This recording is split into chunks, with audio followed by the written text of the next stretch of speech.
Mari kita berdoa. Bapa, kami sungguh bersyukur hari ini kami kembali boleh mengawali bersama dengan Engkau. Kami bersyukur hari ini sudah hari yang ke-10 di tahun 2023. Tetapi kami boleh tetap melihat kemuliaan dan kemurahan Tuhan ada atas kami. Dan kami percaya pagi ini pun setelah Engkau memberikan kepada kami hati yang boleh dipersiapkan lewat pujian dan penyembahan. Kami mau diam di hadapan-Mu Tuhan, mau merenungkan akan firman-Mu. Dan kami percaya Bapa, bahwa ada sesuatu yang Kau sedang sampaikan dan akan terus Kau sampaikan buat kami. Karena kami percaya Tuhan, Engkau selalu ada di setiap musim hidup kami. Terima kasih Bapa, mari berbicara Roh Kudus, Engkau mengajar kami dan kami boleh diberi hikmat, wahyu dan pengertian. Di dalam nama Tuhan Yesus kami berdoa, amin. Shalom, selamat pagi, selamat datang buat Ibu Nani yang baru datang tadi malam. Saya meragukan apakah Ibu Nani ada pagi ini, tapi ternyata Ibu Nani dan Sofi ada. Luar biasa, saudara-saudara yang tadi malam mungkin tidak dari bepergian, mungkin saudara-saudara semua sudah ada di rumah enak-enak. Bangunnya masih kesiangan, tapi kita lihat ya, pemimpin dan gembala kami Ibu Nani boleh hadir di sini walaupun tadi malam baru datang. Dan kita pikir tadi saya bicara dengan Ibu Guatlan kayaknya jet lag ya gitu. Tapi ternyata tidak, karena kerinduan kepada Tuhan itu jauh lebih besar. Saya percaya itu dan kita jangan kalah. Selamat tahun baru, ini hari yang ke-10 di tahun 2023. Kita bertemu lagi, mari kita dengan semangat dan api yang tidak undur, yang terus menyala tuh. Kita semua sekarang ini adalah generasi yang tidak terhentikan, amin. Nah, kalau tidak terhentikan tuh bukan berarti jalan tol gitu bebas hambatan. Tidak terhentikan tuh hambatannya apapun kita move on, amin. Apapun yang kita hadapi tetap kita berjalan maju, tidak terhentikan. Saya percaya Tuhan sudah persiapkan kita sebelum kita masuk tahun 2023. Tuhan sudah persiapkan kita dengan firman Tuhan. Kita dapat janji Tuhan, kita dapat 7 roh Allah yang menyertai kita dan berkarya di dalam kita. Bahkan ketika malam tahun baru 2023 pun ada penetapan Tuhan yang dinyatakan untuk tahun 2023. Dan kita tadi percaya bahwa aku percaya kata lagunya bahwa Tuhan selalu ada di setiap musim hidupku. Percaya bahwa Tuhan juga ada di dalam musim hidup kita saat ini di tahun 2023. Saya sedikit mau cerita. Cerita ini sedikit lucu dan ya sebenarnya penting-penting gak penting. Tapi saya rasa saya pengen cerita gitu. Beberapa hari yang lalu kakak saya itu berulang tahun. Kakak saya berulang tahun dan kita ada grup keluarga. Dan kemudian kami semua pada memberikan selamat. Nah, ada satu menantu kakak saya, jadi menantu keponakan saya itu memberikan selamat. Ucapannya indah sekali, rupanya memang pinter merangkai kata-kata. Dan ditutup dengan satu ayat. Ayatnya Mazmur 37 ayat 8. Dia nggak tulis, hanya tulis alamatnya saja. Mazmur 37 ayat 8. Kata-katanya yang di atasnya kata-kata doa pengharapan buat sang mertua. Tapi ditutup dengan Mazmur 37 ayat 8. Saya ini kepo saudara. Jadi saya buka apa sih? Karena saya suka dengan Mazmur 37 tapi tidak semua ayat. Banyak yang menjadi rema 37 ayat 4, ya 37 dari 1 sampai 4, ayat 6 dan sebagainya. Ini ayat 8, saya buka. Dan ternyata bunyinya gini, berhentilah marah dan tinggalkanlah panas hati itu. Jangan marah, itu hanya membawa kepada kejahatan. Orang ulang tahun ada gak yang ngasih selamat dikasih ayat ini? Ada? Nah ketika saya baca ayat itu, saya ini punya kakak ya, ini kakak sulung. Itu orang yang sabarnya luar biasa. Orang lain udah marah, dia tidak pernah marah. Sabar sekali. Kok dikatakan berhentilah marah? Wah, pasti ada sesuatu nih yang ngomong menantunya, gitu kan. Jadi saya komentar di situ. Oh, lagi marah ya, saya gitu. Wah, Setahu saya kenal kakak saya puluhan tahun, kata saya gitu. Dia adalah orang yang sabar banget. Sampai saya tulis sabar gitu banget. Terus komentar adik saya, dia bilang gini, oh iya saya juga kenal dia orang yang sabar, dia bilang sabar level mentok. Adik saya berarti kan sama saya. Tiba-tiba muncullah si menantu. Menantu bilang begini, oh saya itu sedang mendoakan papa supaya unlimited sabarnya. Katanya. Oh berarti sabarnya ini belum mentok, baru didoakan. Terus saya tanya di situ, memangnya lagi marah apa? Ada marah sesuatu ta? Oh enggak lah, enggak marah. Loh kok disuruh berhenti? Kata saya gitu. Terus dia diem. Terus saya kutip ayat ini secara keseluruh. Berhentilah marah. Dan gitu. Oh maaf. Saya salah alamat, salah ayat. Dia bilang gitu. Aduh maafkan ya papa, maafkan ampuni saya salah alamat. Tulis diperbaikilah 37 ayat 4. Nah. Terus cuma kakak saya itu memang orang sabar, dia bilang gini, enggak apa-apa, segala sesuatu tidak ada yang terjadi kebetulan. Yang tahu hati saya kan Tuhan. Jadi terima kasih buat adik-adik yang menganggap saya sabar, kata kakak saya.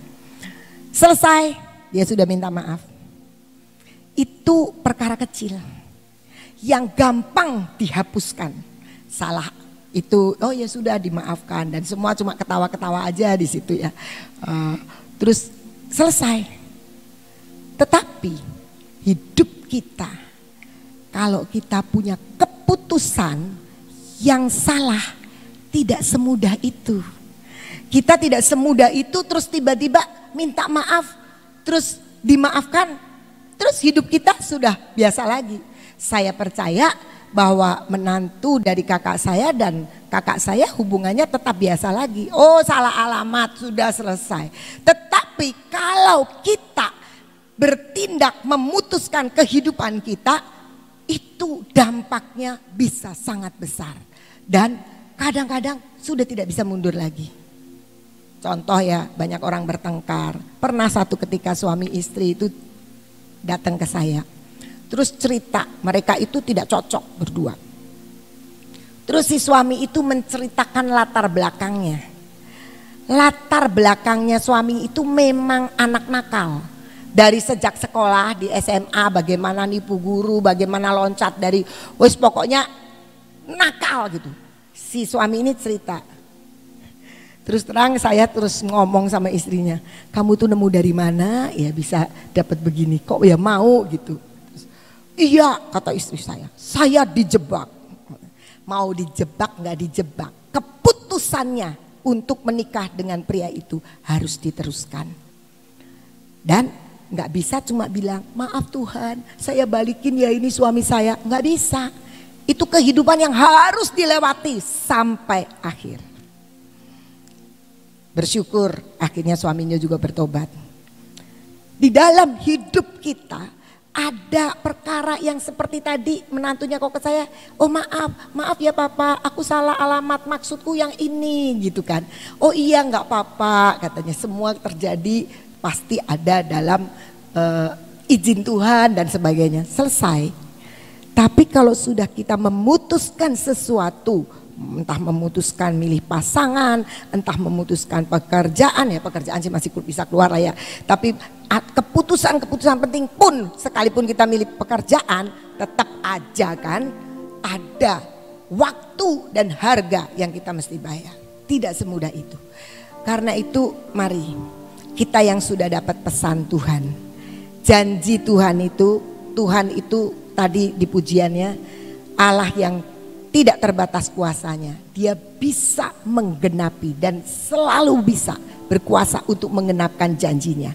Kita sudah terima janji Tuhan memasuki tahun 2023. Kita sudah dapat kuasa dan otoritas 7 roh Allah untuk melengkapi hidup kita masuk di tahun 2023. Tetapi sekarang apa bagian kita untuk bisa? Apakah kita duduk tenang terus tiba-tiba itu semua tergenapi? Ternyata tidak.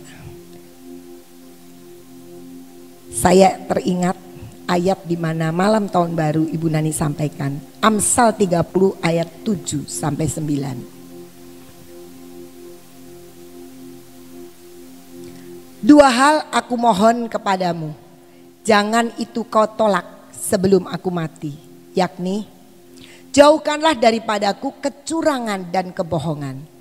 Jangan berikan kepadaku kemiskinan atau kekayaan. Gak boleh jadi kaya lo ya. Biarkanlah aku menikmati makanan yang menjadi bagianku, supaya kalau aku kenyang, aku tidak menyangkalmu dan berkata, siapa Tuhan itu? Atau kalau aku miskin, aku mencuri dan mencemarkan nama Allahku. Ini satu permohonan yang saya merasakan itu sangat tepat untuk setiap kita menjalani di tahun 2023. Dikatakan begini, ayat ke-8 begini. Dia bicara gini, Tuhan jauhkan aku dari kecurangan dan kebohongan. Kita suka curang, kita suka bohong. Tuhan jangan jauhkan itu. Dan Tuhan bilang jangan berikan kepadaku kemiskinan. Pasti gak ada yang mau miskin. Tapi juga kekayaan. Tuhan jangan.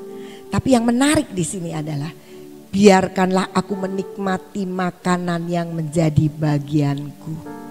Artinya Tuhan, engkau tahu kekuatanku, engkau tahu kemampuanku. Kalau lebih dari itu aku bisa, nah ayatnya 9. Kalau lebih dari itu dikatakan aku nanti kalau lebih dari itu aku kekenyangan nih maksudnya. Nanti aku nyangkal Tuhan. Siapa sih Tuhan? Aku bisa kaya, aku bisa berhasil juga karena aku bisa dan aku mampu. Tapi kalau aku miskin, aku juga nanti bisa mencuri, aku bisa melakukan manipulasi, aku bisa melakukan hal-hal yang menyakitkan dan mencemarkan nama Tuhan. Arti kesimpulannya adalah, kembali ayat 8, dikatakan biar aku menikmati bagianku. Artinya sudah ada jatah. Mungkin ada yang tanya gini, oh jangan-jangan jatahku kecil. Nggak kasihan Tuhan sama aku, jatahku kecil. Tuh lihat tetanggaku, jatahnya gede kali. Karena dia hebat, dia punya segalanya. Saya pikir tidak begitu. Yang dimaksud jatah adalah berurusan dengan kemampuan kita untuk tetap mempermuliakan Tuhan.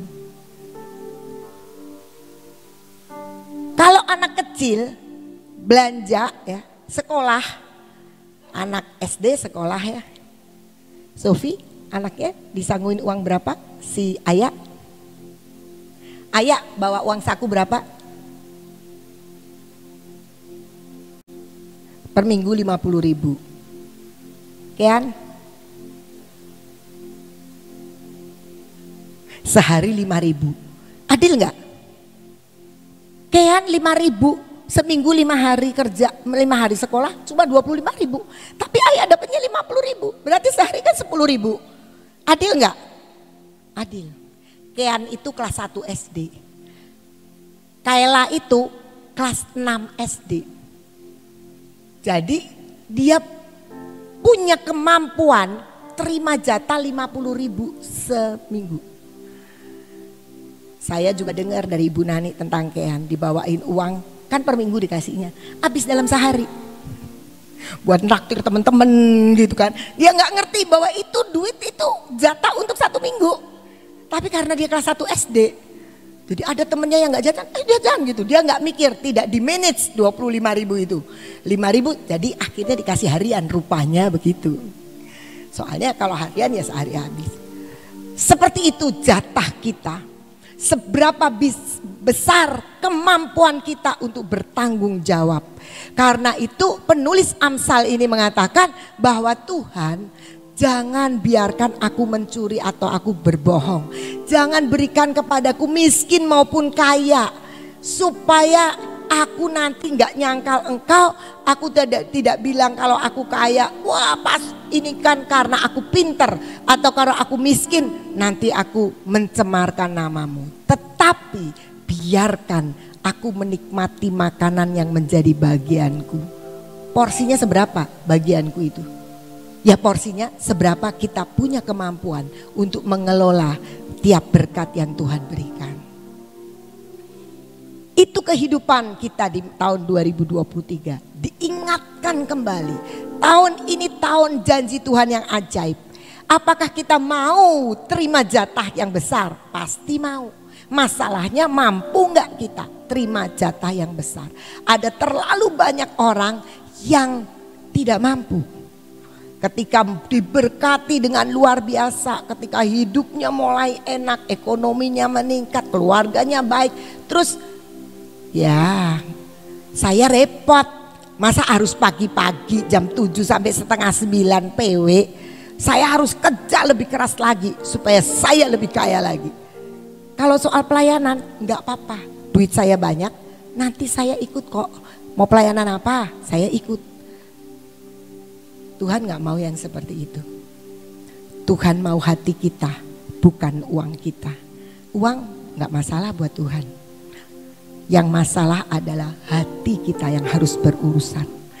Karena itu ketika kita masuk di tahun 2023, firman yang disampaikan Ibu Nani,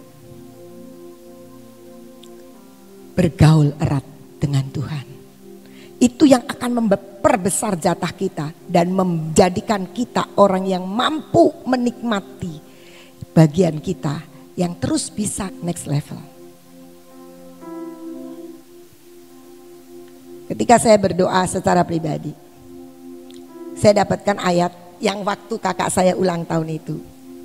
Saya dapat ayat buat kakak saya, tapi ternyata juga rema buat saya. Mazmur 37 ayat 6. Ia akan memunculkan kebenaranmu seperti terang dan hakmu seperti siang. Jadi ternyata Tuhan itu tidak sekedar melihat, oh yang ini ya dikasih banyak, yang ini doanya sedikit kasih sedikit, tidak. Tetapi dia melihat sebuah kebenaran di dalam hidup kita. Dan kebenaran itu akan muncul sendiri. Yang memunculkan siapa? Tuhan. Kita seringkali mau bela diri. Tuhan, saya kan sudah begini Tuhan. Saya kan sudah melayani Engkau Tuhan. Saya kan sudah lakukan ini Tuhan. Saya kan sudah nurutnya kita sama kamu Tuhan. Tapi sebenarnya kebenaran yang akan muncul itu Tuhan yang memunculkan. Kalau ada orang yang ngatain kita, ya sudah diam saja. Kalau ada orang yang salah tangkap dengan kita, Tuhan akan memunculkan kebenaran kita seperti terang. Semua orang akan lihat, apalagi dunia dikatakan sekarang gelap. Pasti kalau kita dimunculkan seperti terang, ya semua orang akan lihat. Dan hakmu seperti siang. Jadi hak kita, bagian kita, Tuhan itu fair. Tuhan itu sportif. Dia tidak akan membiarkan hak kita disembunyikan. Enggak. Tuhan akan memunculkan hak kita seperti siang. Kalau kita sudah berhak atas firman, atas janji Tuhan, dia pasti akan munculkan. Jadi kita gak perlu takut, gak perlu curiga. Kita bersyukur kita punya janji Tuhan. Kita bersyukur kita dapat firman yang banyak. Mempersiapkan kita memasuki tahun 2023. Tapi pertanyaannya, apakah janji itu akan menjadi daging seperti tadi yang kita deklarasikan? Ataukah janji itu terus cuma janji? Paulus mengingatkan kita, Efesus 5 ayat 16. Bukan 16 ya, berarti sebelumnya 15. Karena itu perhatikanlah dengan saksama bagaimana kamu hidup. Janganlah seperti orang bebal, tetapi seperti orang arif. Jadi ternyata untuk kita menghidupi janji Tuhan, untuk kita punya jatah, nikmati jatahnya mah sudah disiapin sama Tuhan. Cuma untuk kita menikmati jatah yang Tuhan siapkan, janji-janji, kuasa roh Allah yang menaungi kita, semua itu firman-firman. Itu kita, bagian kita adalah memperhatikan hidup kita dengan saksama. Artinya kita nggak boleh sekedar melewati waktu, kita berbuat baik kok, saya sudah baik, saya nggak ngejahatin orang. Ada seorang bapak, dia sudah lama tidak pergi ke gereja. Saya tanya, nggak ke gereja, nggak ke persekutuan, saya tidak tahu kalau di rumah dia baca Alkitab nggak. Tapi yang pasti dia kecewa dengan orang Kristen. Satu ketika ketemu dia bilang gini, saya kan tidak lebih jelek dari orang itu. Dia sebutin seorang tokoh gereja. Saya tidak ngejahatin orang, saya pokoknya tidak melukai orang. Dan dia pikir itu sudah cukup. Dia tidak pernah memperhatikan sebuah kehidupan yang sebenarnya menjadikan dia terima yang terbaik dari Tuhan. Perhatikan dengan saksama bagaimana kamu hidup. Jangan seperti orang bebal dikatakan. Tetapi sebaliknya kamu harus seperti orang arif. Artinya kita harus memiliki sebuah sikap hidup, keputusan hidup. Karena kita tidak hanya hidup untuk diri kita sendiri kan. Kita hidup bermasyarakat. Keputusan kita, perkataan kita, pikiran kita itu selalu akan menghasilkan sebuah dampak baik buat hidup kita maupun baik orang seluruh sekitar kita, baik keluarga kita, selalu menghasilkan dampak. Kalau Paulus mengingatkan, perhatikanlah dengan saksama bagaimana kamu hidup. Artinya cara hidup, cara berpikir, sikap hidup, keputusan-keputusan hidup itu harus diperhatikan. Coba dibuka Mazmur 1 ayat 1 dan 2. Mungkin tadi tidak ada, tapi kok saya baru diingatkan. Berbahagialah orang yang tidak berjalan menurut nasihat orang fasik. Tidak berjalan artinya keputusan kita, sikap kita yang kita lakukan. Nasihat orang fasik. Kita seringkali seneng ya kalau kecewa, marah sama seseorang, kita cari temen sama-sama. Misal saja saya lagi kesel nih sama Liz gitu. Terus saya cari orang yang kira-kira lagi kesel sama dia. Kalau ketemu, wah kita beramai-ramai menyetujui dan menyepakati untuk kita kesel dengan Liz. Kalau kita ketemu sama orang, mungkin kita kecewa sama Ibu Nani misalnya sebagai pemimpin gitu ya. Wah kita kecewa sama Ibu Nani. Terus kita cerita, terus oh iya kalau Ibu Nani memang begitu, sudahlah kita maklumin aja, Pak, lebih baik kita pindah gereja aja. Misalnya seperti itu, ini misal. Ya. Jadi nasihat-nasihat yang seperti itu Tuhan bilang kalau kamu tidak nuruti nasihat seperti itu, kamu itu menjadi orang yang berbahagia. Karena kamu akan dapat jatah dari Tuhan. Loh, tapi kalau memang pemimpin kita mengesalkan pemimpin kita, Alkitab juga ngomong kok, tetap hormati pemimpin. Bagaimanapun pemimpin itu adalah orang yang diberikan otoritas. Tapi mari kita melihat dan orang yang memberikan. Coba kalau nasihatnya itu, oh iya benar dia memang begitu. Wah iya saya tuh minta minyak, tapi Ibu Guatlan gak kirim-kirim. Kayaknya dia tidak perhatiin sama saya. Terus orangnya bener saya juga digituin, gak nyampe-nyampe. Pasti kalau yang lain tuh tetangga saya tuh nyampe, kok saya kok tidak nyampe, nggak dikasih. Terus kita begitu, terus tanya, iya emang Ibu Guatlan milih-milih yang kaya dikirim dulu. Nah, misalnya, ini misalnya, saya kalau pakai misalkan ya orang sekitar di sini aja. Misalnya itu terjadi, terus kita nuruti nasihat seperti itu. Tapi nasihat yang perlu kita ambil aja lah. Oh kok saya kok terima-terima ya, tenang, tanya aja, barangkali kelewat baca. Wong ratusan yang itu barangkali terlewat baca. Enggak mungkin lah kalau kamu sampai di itu, mana tahu kantong kamu duitnya sedikit apa banyak. Buat Ibu Guatlan nothing tulus, enggak ada untungnya kalau nahan. Nah, jadi mungkin itu nasihat-nasihat yang harus kita dengarkan, yang membawa damai sejahtera, yang membawa kegeraman kita menjadi menurun. Jangan menuruti nasihat orang fasik yang seringnya ngompori dan manasi. Dan tidak berdiri di jalan orang berdosa. orang yang suka melakukan tipu daya, orang yang suka bohong, kita berdiri bersama-sama dengan dia. Tuhan bilang orang yang berbahagia adalah orang yang selalu bergaul dengan orang-orang yang mau hidup dalam kebenaran, bukan yang berdosa. Dan tidak duduk dalam kumpulan pencemooh, senengnya ngobrol-ngobrol ngalor ngidul, karena sekarang banyak kafe ya. Jadi ngobrol-ngobrol di kafe, tapi obrolannya itu nyemooh orang. Wah dia sih apa sih, wah dia itu begini, mencemooh aja. Ya kamu sih gak keren, kerjanya ada yang seperti itu.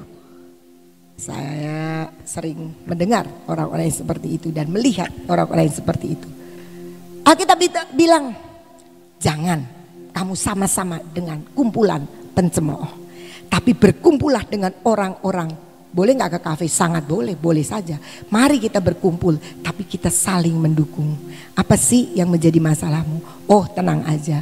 Kamu tahu firman Tuhan sekarang sedang diberitakan bahwa kita adalah generasi yang tidak terhentikan. Percayalah firman itu pasti jadi. Mari kita hidupi hidup kita.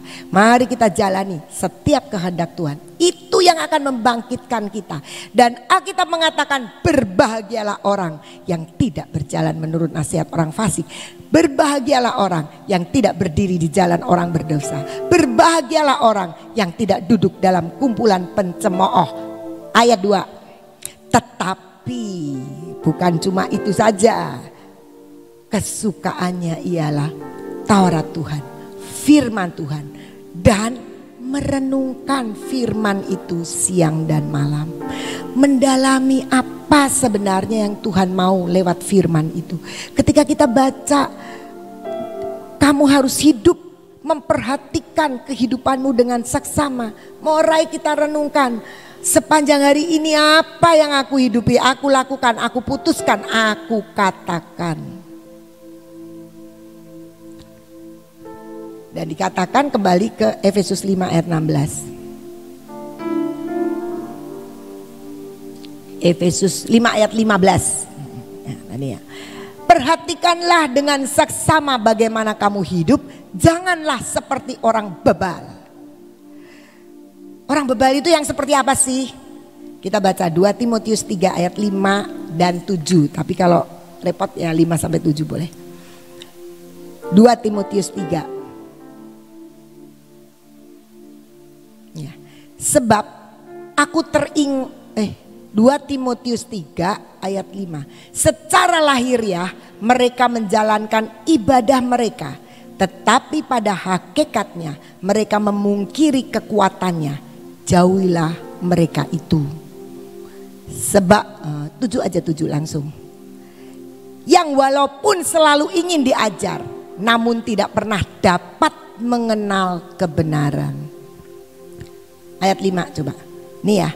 Walaupun secara lahiriah kita datang di praise and worship setiap hari, tapi tidak pernah merasakan kuasa, kekuatan dari praise and worship. Setiap Selasa tidak pernah telat, datang ibadah, ikut streaming, tapi tidak pernah merasakan kuasa Allah bekerja di dalam hidup kita. Datang terus, rajinnya luar biasa, tapi selalu mana Tuhan? Selalu. Kok aku gak dapet janji Tuhan? Bohongnya Tuhan itu. Selalu meragukan. Sudah dijejelin setiap kali ibadah, setiap pagi di praise and worship ada pujian, penyembahan, hadirat Tuhan, ada firman Tuhan. Tapi keluar dari sini tetap ngamuk-ngamuk. Keluar dari sini tetap ngatain orang. Keluar dari sini tetap seperti tidak ada sebuah jamahan atau pemulihan. Ayat 7. Walaupun sudah seperti itu, selalu datang setiap seminar, pengen diajar, namun tidak pernah dapat mengenal kebenaran. Itu bebal namanya. Orang yang tidak pernah ngerti kebenaran. Ya nggak mungkin ada toh Bu. Ada. Jangan-jangan kita sudah tahu kebenaran, kita masih khawatir ya. Nah, Tuhan itu sudah kasih firman, masih aja nggak percaya. Tuhan sudah buktikan banyak keajaiban Tuhan, taman Tuhan, keluar minyak yang ajaib-ajaib. Oh, mana ada sih itu? Padahal sama-sama di kota Sion, tapi tetap nggak percaya. Selalu pengen dengar firman, tapi tidak untuk mengenal kebenaran. Cuma seneng aja di kuping, nggak pernah menghidupi.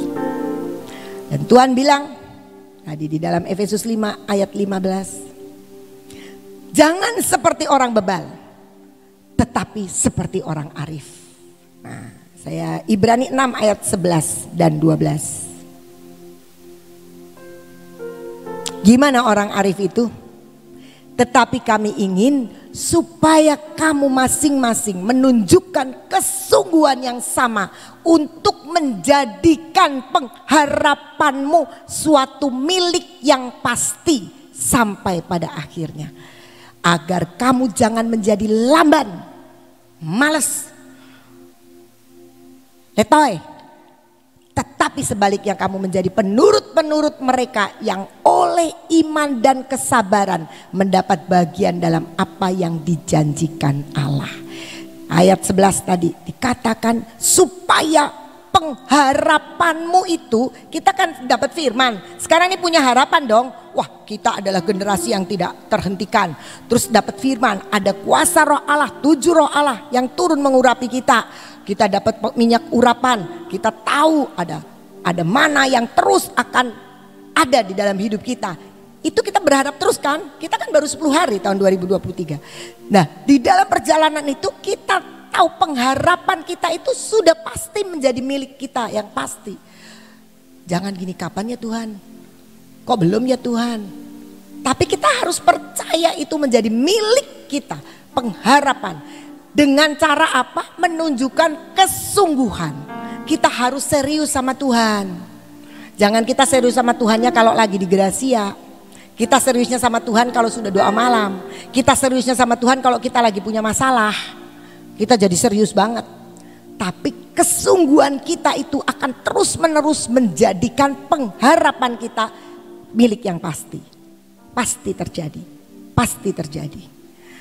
Setiap ulang tahun, saya itu orangnya ya sedikit kepo. Kalau ada ulang tahun di grup itu ya, saya menantikan firman untuk ini apa. Walaupun kadang-kadang japri ya.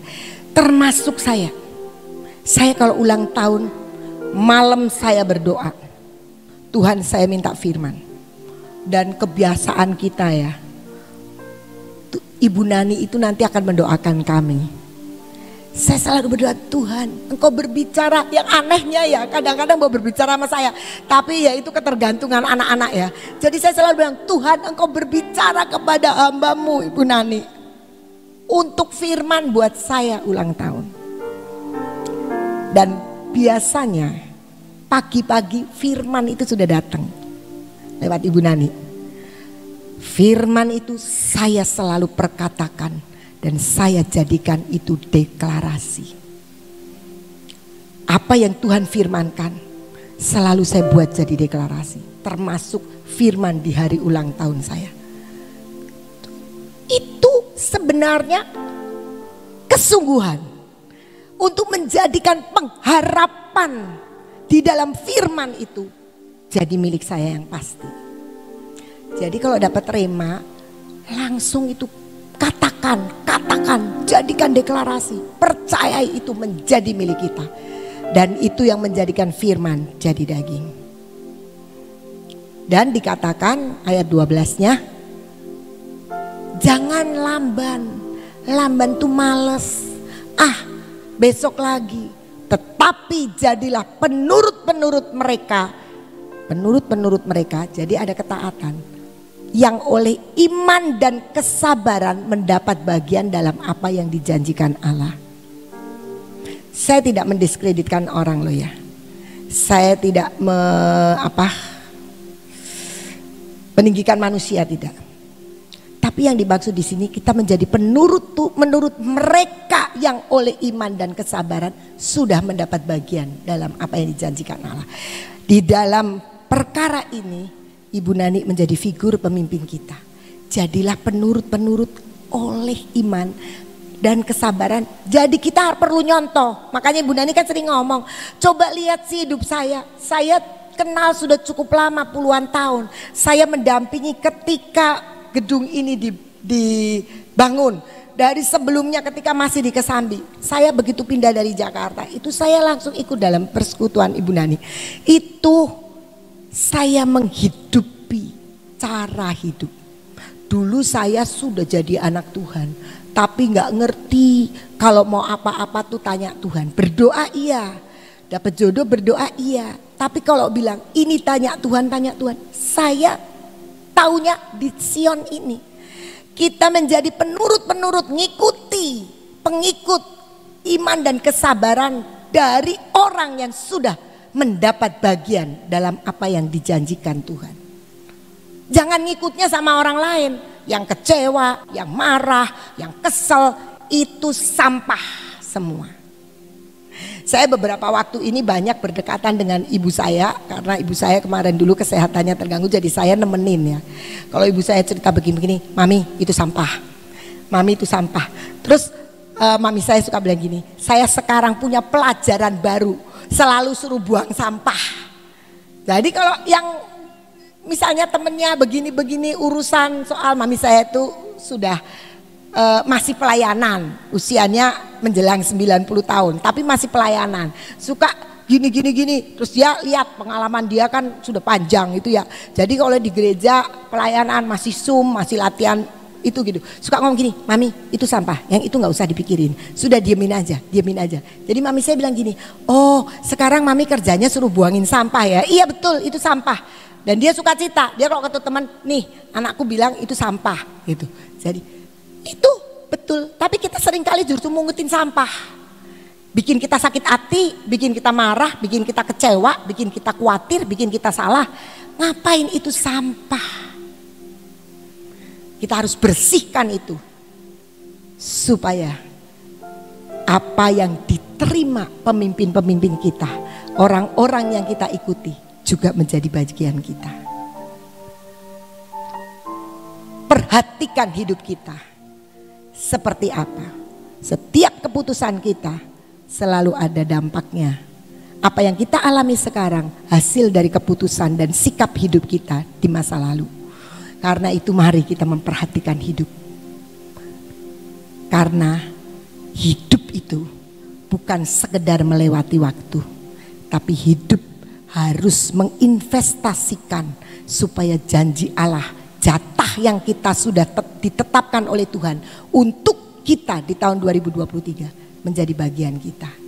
Jangan berikan kepadaku kemiskinan atau kekayaan, tapi biarlah aku menikmati apa yang menjadi bagianku. Percayalah, Bapa kita, Allah kita adalah Allah yang ajaib dan luar biasa. Bagian kita selalu besar, bagian kita selalu ajaib, bagian kita more than enough. Gak usah curiga, nanti kalau aku bilang gitu nanti aku dikasih miskin. Percayalah, Tuhan tidak pernah merancangkan yang jahat. Dia selalu ingin memberi kelimpahan. Aku datang untuk memberikan hidup yang berkelimpahan. Tuhan Yesus memberkati. Itu saja yang saya siapkan. Selamat ketemu dalam tahun baru. Saya mengucap syukur dengan segala sesuatu yang Tuhan sedang kerjakan dalam hidup saya tahun yang lalu ya. Dan saya merasakan ada perkara-perkara yang tadi firman Tuhan dinyatakan dari pujian yang hari ini kita dengarkan dan kita ikut ambil bagian dalam praise and worship. Memang Tuhan itu sungguh amat sangat luar biasa. Dia itu yang menentukan langkah-langkah hidup kita ya. Tapi satu hal yang kita harus tahu adalah tadi keputusan itu ada di tangan kita. Seperti yang saya alami, saya baru datang jam 10 tadi malam dengan keadaan yang perubahan jam dan sebagainya. Terus akhirnya saya bilang, Tuhan saya ini mau tidur nih, ya, udah jam 1 malam. Keadaannya kan berubah sehingga otomatis tidak bisa diprediksi kitanya itu harusnya tidurnya bagaimana ya. Sedangkan kalau jam 1 malam itu di sana tuh baru jam 6 malam, jam 6 sore ya. Jadi rasanya sih belum ngantuk gitu. Tapi saya bilang, Tuhan besok mau PW nih, saya besok mau PW. Dan saya belajar untuk menekuni akan prinsip atau keputusan yang saya sudah katakan, Tuhan aku pokoknya 4:30 harus bangun. Nah, saya di Eropa 4:30 mesti bangun, 4:30-nya sana ya. Pokoknya jam itu menjadi sesuatu prinsip dalam hidup saya. 4:30 saya bangun. Akhirnya saya nggak tahu tidur jam berapa, pokoknya jam 1 saya mulai tidur tuh belum patian bisa tidur. 4:30 bangun. Wah kok rasanya baru tidur sayanya gitu. Tapi saya bilang, Tuhan ini keputusan ya, keputusan yang harus kita ambil. Akhirnya saya berdoa sampai jam 5:30. Ngantuknya luar biasa saudara. Saya tuh mau sebentar rebahan, nanti bangun. Bablas saudara, bener. Saya tapi mengucap syukur kepada Tuhan, Roh Kudus selalu memberikan kepada kita kemenangan. Roh Kudus selalu memberikan kita kekuatan. 6:30 saya bangun. Wah udah 6:30 saya bilang gitu. Saya WA sama Sofi, non mama terlambat. Pikir saya dia juga sudah bangun. Nggak taunya dia juga bablas juga akhirnya. Sampai dibangunin akhirnya. Nah saudara, kita tahu itu keputusan ya, keputusan. Tapi kalau misalnya saya merasakan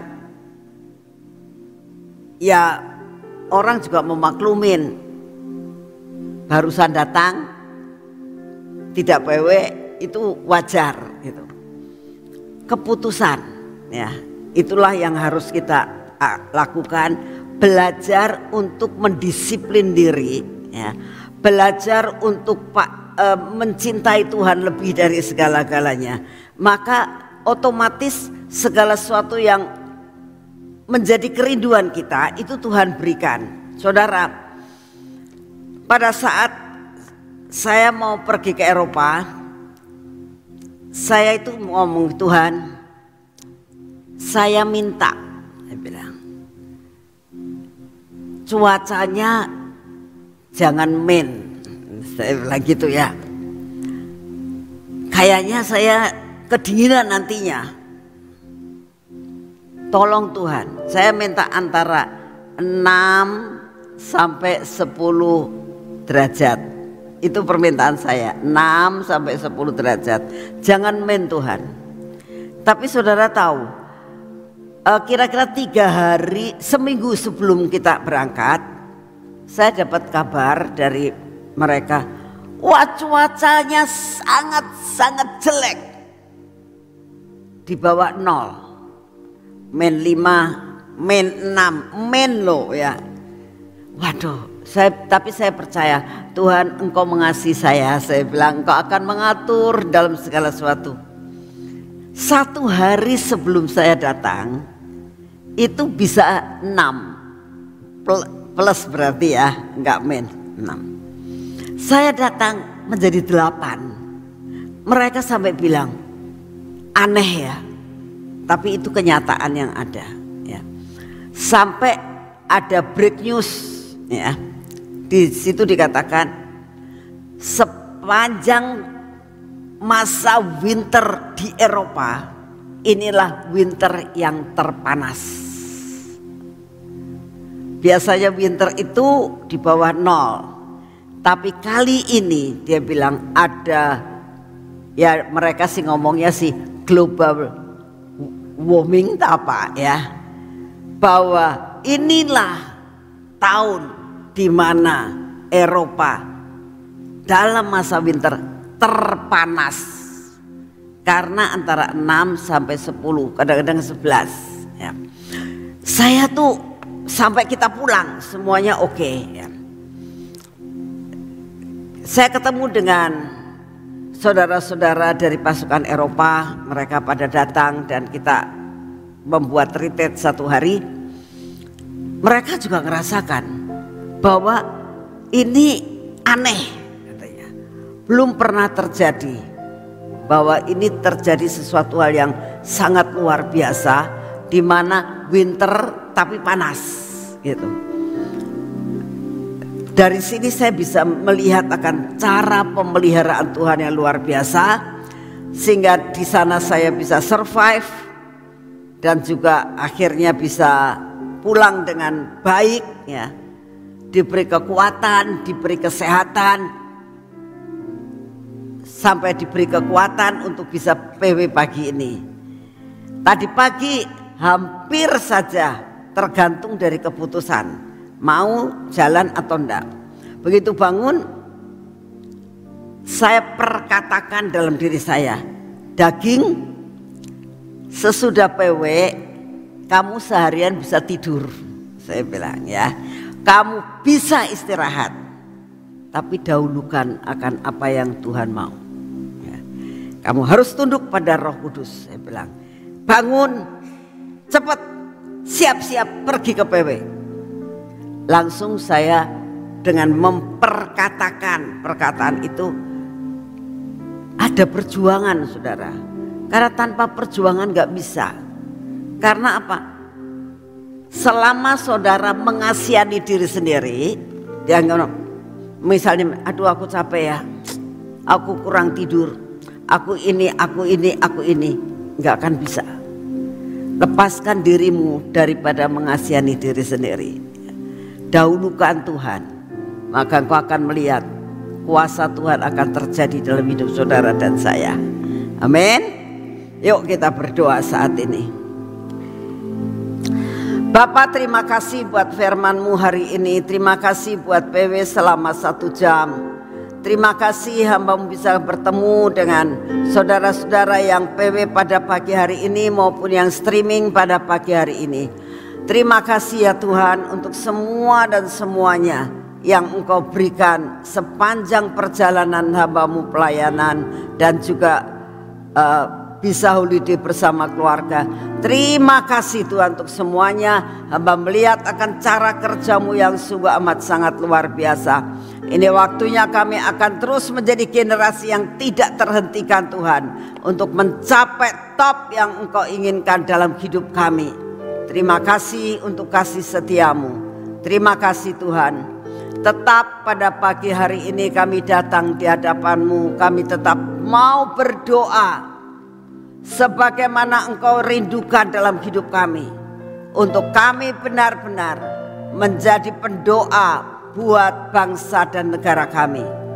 Bapa, kami berdoa pada saat ini ya Tuhan, kami minta terus Kau proteksi akan bangsa dan negara kami, terutama masa-masa saat ini.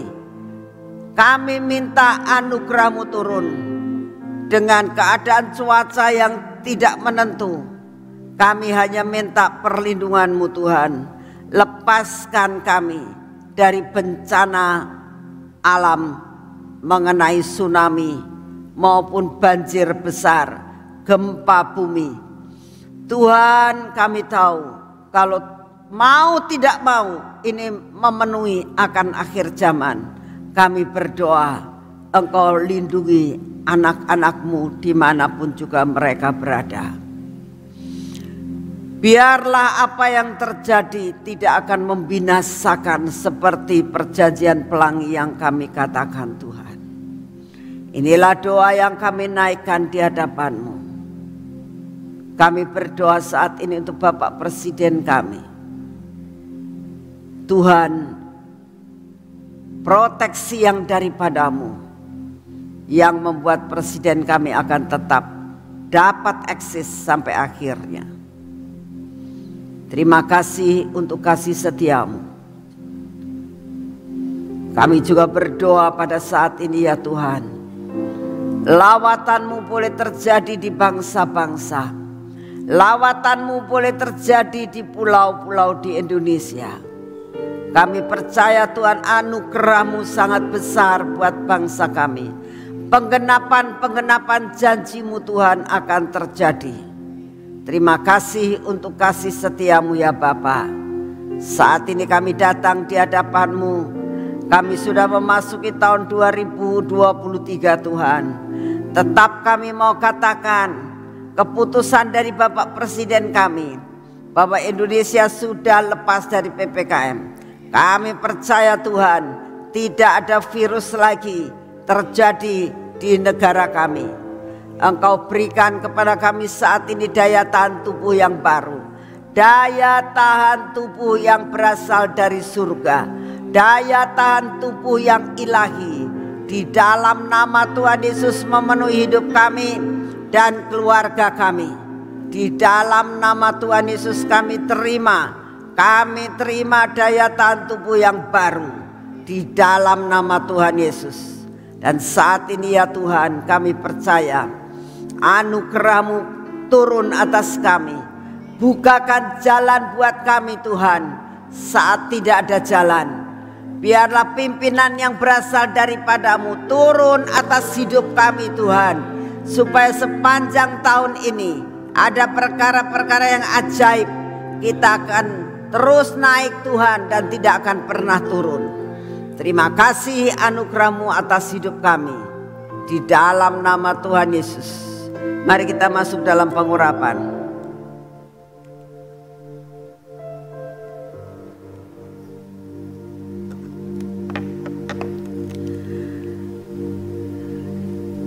Di dalam nama Tuhan Yesus, biarlah pengurapan yang berasal daripada-Mu turun atas kami, atas mata kami, atas telinga kami ya Tuhan, atas bibir mulut kami, dan atas hati kami. Di dalam nama Tuhan Yesus, berkati pekerjaan kami hari ini, supaya apa yang kami kerjakan dengan tangan kami semua menghasilkan berkat yang berkelimpahan. Kami berdoa biarlah kaki kami pun ada dalam perlindungan yang daripada-Mu Tuhan. Kami berjalan dalam jalan yang sudah Engkau tentukan dalam hidup kami. Dan hari ini kami akan mengalami kemenangan bersama dengan Engkau. Di dalam nama Tuhan Yesus kami sudah berdoa. Amin. Selamat pagi, Tuhan memberkati saudara semuanya.